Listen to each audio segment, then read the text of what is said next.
5장의 전반절을 함께 묵상하고 나누면서 이 얘기를 오늘 어떻게 함께 시작할까 이렇게 고민을 참 오전 중에 좀 많이 했는데 오늘 이 솔로몬이 고백하고 있는 이 5장의 1절에서 7절의 이야기와 아주 비슷한 이야기가 예화가 있더라고요.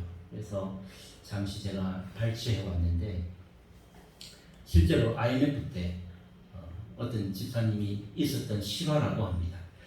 저도 모르는 분인데 마음에 와닿아서 잠깐 인용을 해볼까 합니다. 어떤 집사님이 이제 이미 망해서 더 이상 이제 손을 쓸 수 없는 그런 공장을 인수를 했다고 합니다. 그래서 열심히 아이템을 개발해가지고 연구를 했는데 감사하게도 그 제품이 날개에 돋친 듯이 막 팔리더라는 거예요. 이 집사님은 이제 망하는 공장 인수해가지고 지금 복을 받은 거예요. 얼마나 잘 됐는지 눈코 뜰 새가 없습니다. 그래서 이 집사님이 그냥 갑자기 돈 버는 재미에 빠져버렸습니다. 그래서 신앙생활을 제대로 하지 못하고 교회에 나가도 늘 뒷자리에 앉아있고 축도 끝나면 바로 이게 막 달려나가는 갑자기 그런 신앙생활이 되고 말았다고 합니다.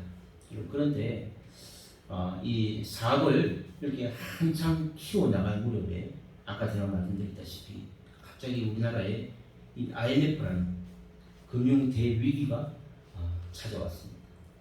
그래서 이 집사님이 공장을 처음 이제 인수할 때 융자를 다 받고 하잖아요.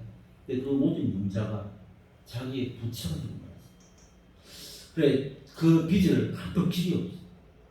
은행도 대출도 다 막혀버리고 빌릴 데도 없는 이런 신세가 되었고 그 인기가 많았던 그 제품 자체도 그 하청과 모든 기업들이 막 줄도산했지 않습니까? 그러니까 그렇게 잘 나가는 제품도 한순간에 팔 방법이 없는 팔로가 다 막혀버리고 말았습니다.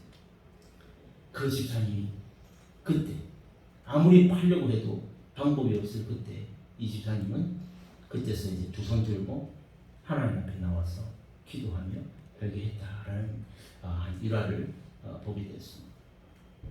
그러니까 이 얘기가 하고자 하는 말은 이 집사님은 그때에 돈을 잃고 하나님을 얻었다라는 이야기예요.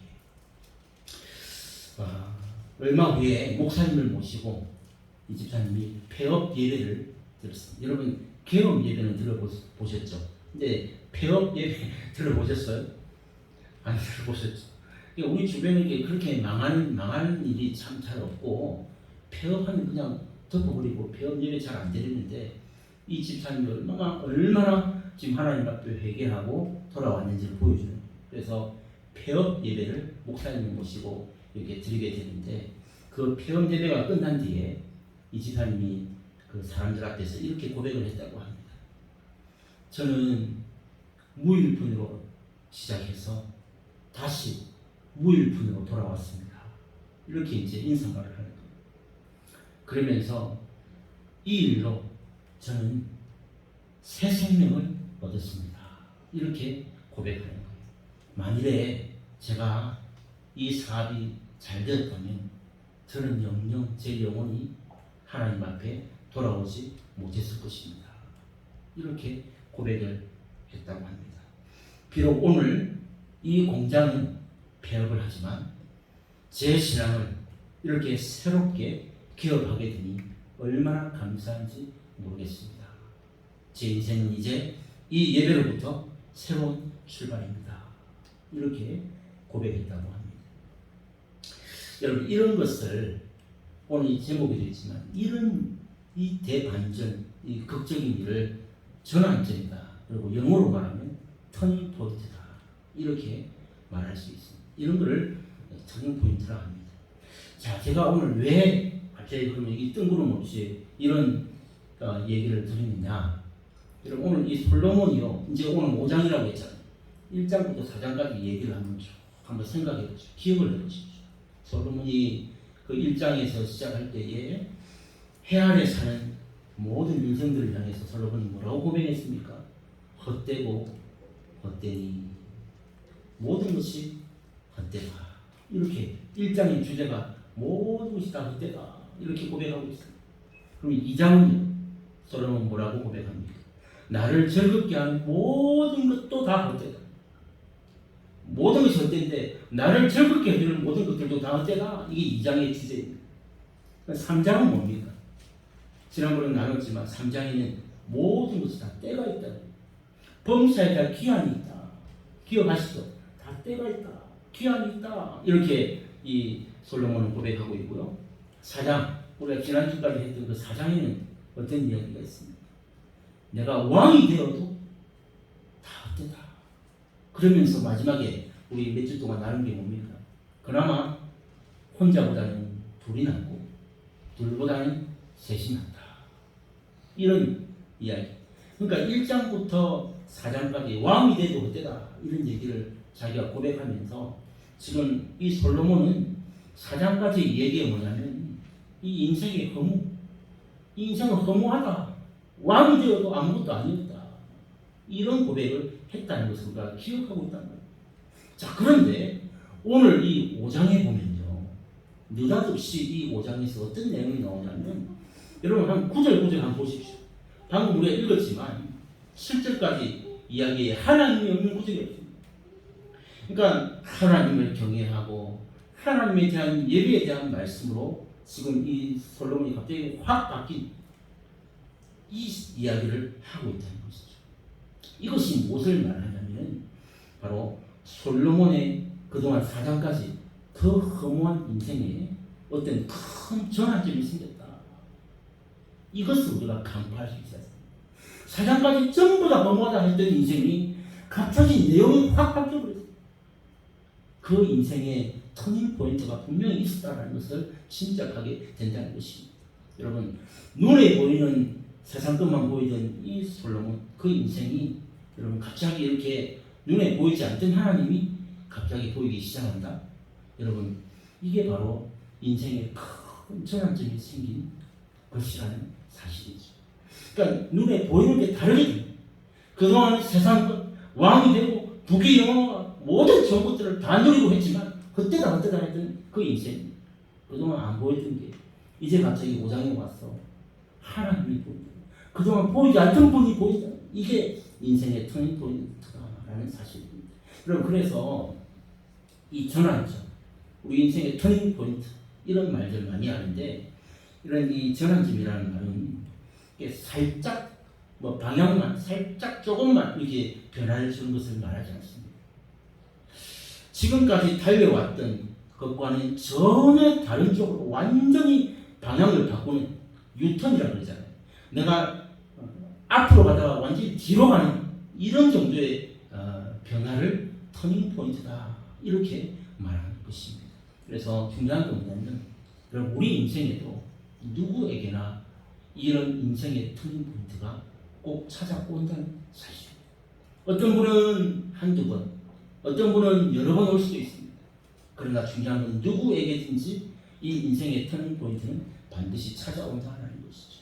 그래서 저는 이렇게 생각합니다. 이 인생의 전환점, 이 터닝 포인트는 하나님께서 우리에게 주신 기회고 축복이다라고 저는 믿고 있습니다. 이게 솔로몬에게도 그 집사님에게도 이 고난과 무너짐이 터닝 포인트가 되어서 하나님을 바라볼 수 있었다면 그에게는 선물이고 기회이지 않겠습니까? 마찬가지로 우리에게도 이 전환점이, 이런 전환점이 있다면 우리는 선물이자 축복으로 받아야 한다는 것이죠. 그 대표적인 인물이 여러분 누군지 아세요? 신약에 사울이 바울된 사건. 이게 터닝 포인트입니다. 사울이 바울된 사건. 여러분, 이 신약 성경의 대부분을 기록하고 있는 이 사울, 이 바울이 됐지 않습니까? 여러분, 사울은요, 원래 사울인데 그런 날 때부터 할례를 받은 유대인이었죠. 정통 유대인의, 그리고 그는 바리새인이 되었어요. 그리고 가말리엘 문화생이라는 당대 최고의 석학의 그 제자로서 그 반열에 오른 대석학이었어요. 그가 얼마나 이 바리새인이고 유대교에 열심히 했든지 우리가 잘 아는 대로 스데반을 돌로 쳐 죽인 인물입니다. 그게 사도 바울입니다. 그리고 지금 그가 스데반으로 부족해가지고 저 다메섹에 가면 예수 믿고 있는 저 엉뚱한 놈들을 많이 모여있다 하더라. 그 말을 듣고 이 사도 바울이 다메섹으로 예수 믿는 자들을 죽이러 가는 그런 일들을 벌이고 있었습니다. 그 다메섹으로 가는 중에 이 사울은 예수님의 음성을 그 길가에서, 그래서 우리 다메섹 도상이라는 말을 하잖아요. 도상이라는 말이 길 위에 가는 길 위에서 예수님의 음성을 듣게 됩니다. 사울아 사울아, 네가 왜 나를 핍박하느냐. 갑자기 난데없이 어디선가 음성이 들립니다. 누구십니까? 네가 핍박하는 예수다. 그 음성을 그 다메섹 도상에서 듣게 되었다는 것입니다. 여러분, 그 예수님의 그 음성을 듣고 난 다음에 이 사울에게 나타난 현상이 뭡니까? 큰 일이 있었잖아요. 눈이 안 보여요. 여러분, 그렇게 잘 나가던 사울의 인생에 이 며칠 동안 눈이 안 보였죠? 3일 동안 눈이 안 보여요. 절체절명의 위기가 왔어요. 그가 뭐 누구를 죽이고 가고 뭘 떠나서 3일 동안 여러분 눈이 안 보였다. 이거 보통 심각한 일이 아닙니다. 자, 그런데 그 위기가 바로 여러분 바울이 된 인생의 대전환점이었다라는 것 우리가 너무 잘 알고 있습니다. 그는요, 육신이 보이지 않고서야 비로소 뭐가 보였습니까? 주님. 지금까지는 유대교를 믿고 하나님을 섬긴다고 했던 그 열심으로 믿었던 신앙인이라고 자부했지만 그에게는 하나님이 보이지 않았어요. 그런데 육신의 눈이 멀고 났어요. 비로소 그의 인생에 주님이 보이기 시작했다는 것이죠. 여러분, 만약에 바울의 인생에 이 다메섹 도상 같은, 그리고 육신의 눈이 보이지 않는 이런 위기가 없었더라면 그는 아마도 이 땅의 성공만을 위해서 바리새인 중에 바리새인이라고 하는 그 성공만을 위해 살다가 마치 오늘 본문의 주인공처럼 이 솔로몬처럼 허무한 인생으로 생을 마쳤을 것입니다. 아무리 성공을 하고 아무리 높아져도 솔로몬이 뭐라고 고백합니까? 왕이 되어도 헛되고 헛될 뿐이다. 아마 바울도 똑같이 그렇게 고백하는 그런 허무한 인생이 되고 말았을 것이라는 것을 짐작할 수 있습니다. 자, 여러분, 솔로몬도 지금까지 헤아려 사는 인생의 그 허물을 사전까지 제가 말했다고 했지 않습니까? 그렇게 말하고 있다가 하나님께 이렇게 예배하는 것, 이게 얼마나 중요한 것인지를 이렇게 깨닫게 되면서 오늘 이 인생의 깊은 허무에서 빠져나오고 있는 그 출발점이 이 5장부터다라는 것을 이렇게 보여주고 있다는 것이죠. 여러분, 그래서 이 전도서에 보면 하나님을 경외하라고 하는 이 솔로몬의 이 고백, 하나님을 경외하라는 고백이 총 6번 나옵니다. 전도서를 다 뒤져보면 하나님을 경외하라고 하는 말이 6번 나오는데 오늘 이 본문에서 7절에 보면 본문의 7절에 오직 너는 하나님을 경외할지니라 라고 하는 이 말이 첫 번째 말이에요. 이제 그 다음부터 계속해서 나온단 말이죠. 그래서 솔로몬은 오늘 이렇게 7절에서 하나님을 경외하라, 이 무슨 의미냐면은 이제 전도서를 읽는 모든 사람들에게 인생의 허무에서 빠져나오기 위해서는 바로 우리의 인생의 존재 목적이 바로 이 하나님께 예배하는 삶이어야 한다. 이 사실을 말하기 위해서 하나님을 경외하라, 하나님을 경외하라, 이렇게 이 사실을 말하기 시작했다라는 사실입니다. 자, 오늘 본문의 1절로 다시 한번 돌아가 보면 1절에 이런 말씀이 있습니다. 너는 하나님의 집에 들어갈 때에 내 발을 삼갈지어다. 가까이 하여 말씀을 듣는 것이 우매한 자들이 재물 드리는 것보다 나으니 점점점 이렇게 되어 있죠. 자, 이 말씀을 우리가 잘 이해할 필요가 있습니다. 여기서 첫 번째 그 줄에 하나님의 집에 들어갈 때에 라고 되어 있죠. 너는 하나님의 집에 들어갈 때, 이게 무슨 말일까? 이 정말 중요한 말이죠. 하나님의 집에 들어갈 때에 이게 바로 예배를 뜻합니다. 하나님의 집에 들어갈 때 이게 예배. 오늘 이 솔로몬이 바뀌어진 결정적인 계기가 뭐냐? 바로 이것이 예배임을 보여주고 있습니다. 여러분, 그래서 예배라는 것이요, 사람의 몸으로 비유하면 심장과 같습니다. 우리 신앙생활의 심장이 뭐냐? 예배라는 사실입니다. 그래서 여러분, 아무리 건강하고 또 막 힘이 좋아도 여러분, 심장이 고장나면 그 사람 금방 죽습니다. 심장이 약하거나 안 뛰거나 어디 하나에 뭐 새고 있거나 반드시 그 사람은 얼마 안 가서 죽게 됩니다. 마찬가지입니다. 여러분, 우리 인생에서, 우리 삶에서 예배가 죽으면 어떻게 될까요? 모든 게 죽습니다. 우리 인생에서 예배가 죽으면 반드시 죽게. 반전, 예배가 살면 어떻게 될까요? 우리 인생이 살아난다 라는 원리가 나오게 되는 것입니다. 저는 이 말씀을 준비하다가 갑자기 다윗이 생각났어요. 여러분, 다윗이 어떻게 목동으로 있다가 왕이 됐을까요? 여러분, 혹시 그런 질문, 궁금증 혹시 안 가져보셨어요? 아무리 이야기지만 다윗이 위에 7명의 형제가 있고 마지막 막내가 다윗 8대인데, 아니 뭐 아무리 뭐 그렇고 저렇고 이유를 대도 그 아버지조차도 7명의 형이 있고 막내가 있는데 아버지조차도 그 막내를 저 니는 형들 대신해서 양 좀 치라. 오늘 우리 집에 왕을 이제 기름 붓는 행사가 있어서 너가 형들 중에 한 명이 왕이 돼야 되니까 네가 대신 그래도 양 좀 치야 되지 않겠냐 하고, 아버지조차도 너는 왕 될 일이 없지 않냐. 아버지조차도 그 다윗의 가치를 알아보지 못했는데 어떻게 그가 하나님의 눈에 이렇게 주목받는 사람이 되었을까? 정말 생각해보지 못합니다. 그것도 1번 타자, 첫째 형 탈락, 둘째 형 탈락, 첫째 형 탈락. 그럼 다윗은 뭐가 그리 좋았을까요?